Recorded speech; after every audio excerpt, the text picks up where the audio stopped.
Edwards, and my topic is, should genetically modified foods be required to have labels? So what are your first thoughts when you hear the phrase genetically modified foods? Many Americans are uneducated on this topic, and the common first thought is extreme examples, like the popular phrase Attack of the Killer Tomatoes, or popular movie James and the Giant Peach. However, after this presentation, I hope that you will feel more educated on this matter and understand what genetically modified foods actually are. So many Americans feel helpless on this matter, and this cartoon illustrates that. The man is reading a newspaper and the topic is genetically modified food labeling, and he says, "Boy, I'm glad we know what we're eating, what's for tea." And his wife says, "The usual preservatives, coloratives, and additives," because she's not really sure what she's actually serving her family. So what exactly are GMOs? According to dictionary.com, a genetically modified organism is an organism or microorganism whose genetic material has been altered by means of genetic engineering. Genetically modified organisms undergo manipulation, injection, or deletion of genes during genetic engineering to get more desired results. The organism often receives genes from other plants and animals. And this is a graphic that shows the top 10 foods that are genetically modified, which are canola, soy, corn, rice, tomatoes, potatoes, cottonseed, papayas, peas, and dairy products. So one of the most pressing debates that is currently occurring in our food system is whether or not genetically modified foods should be required to have labels before being sold to consumers. The ongoing question is that, are the dangers and risks enough to enforce the labeling law, or would it be a waste of time and money? Consumers who are for labeling focus on these main points: the consumer's right to know, the fact that little is known about the effects of these products, the potentially huge health risks, and the environmental dangers. Mainly, they feel that a consumer who is buying a product has the right to know exactly what is in it and whether or not it has been genetically modified.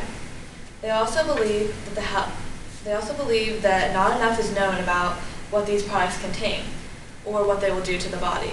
These foods contain complex chemical compounds and foreign gene structures that we know little about. This then possesses huge potential risks because these foods are not natural or common in the human diet, and testing has not yet been conducted on what long-term side effects they might have. Furthermore, allergies can become a huge problem. For example, one of the most common allergies is peanuts. A peanut gene could be injected into another food, and a consumer could unknowingly eat it and then have a reaction.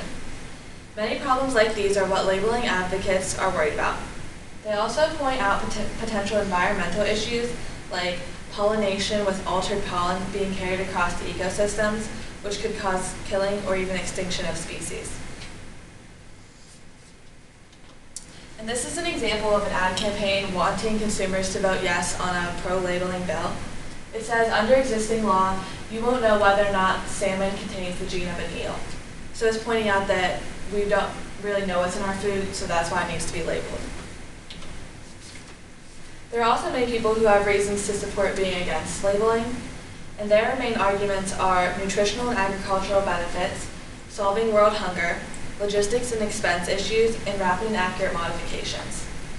Those against mandatory labeling say that the health and agricultural benefits are huge and outweigh any merely potential risks. Genes with health benefits can be injected into other foods to give them those same benefits.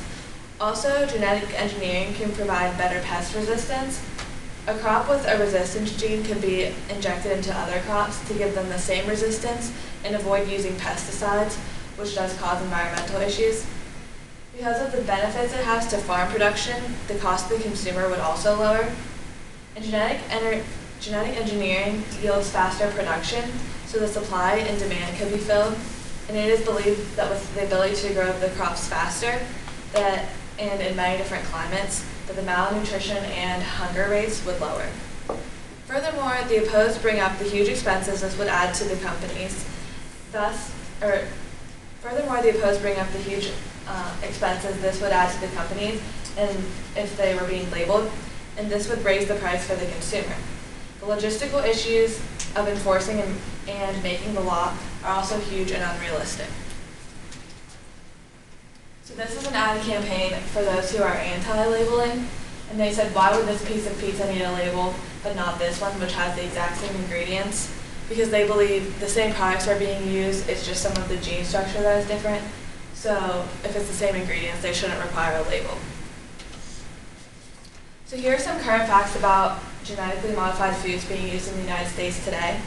According to the article, Much Ado About Something, the First Amendment and Mandatory Labeling of Genetically Engineered Foods, 80% of the corn grown in the United States today and 90% of the soybeans are grown from genetically engineered seeds.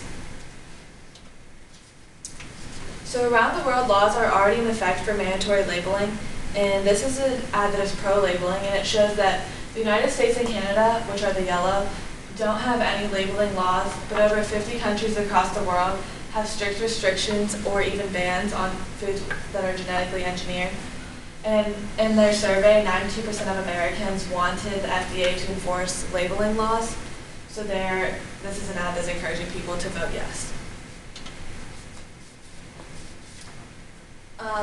In opposition, many companies, small and large, are against mandatory labeling, and they are shown here. And they include Monsanto, Conagra Foods, Kellogg's, Hershey's, Campbell's, Welch's, and many more. And these are my references. Thank you.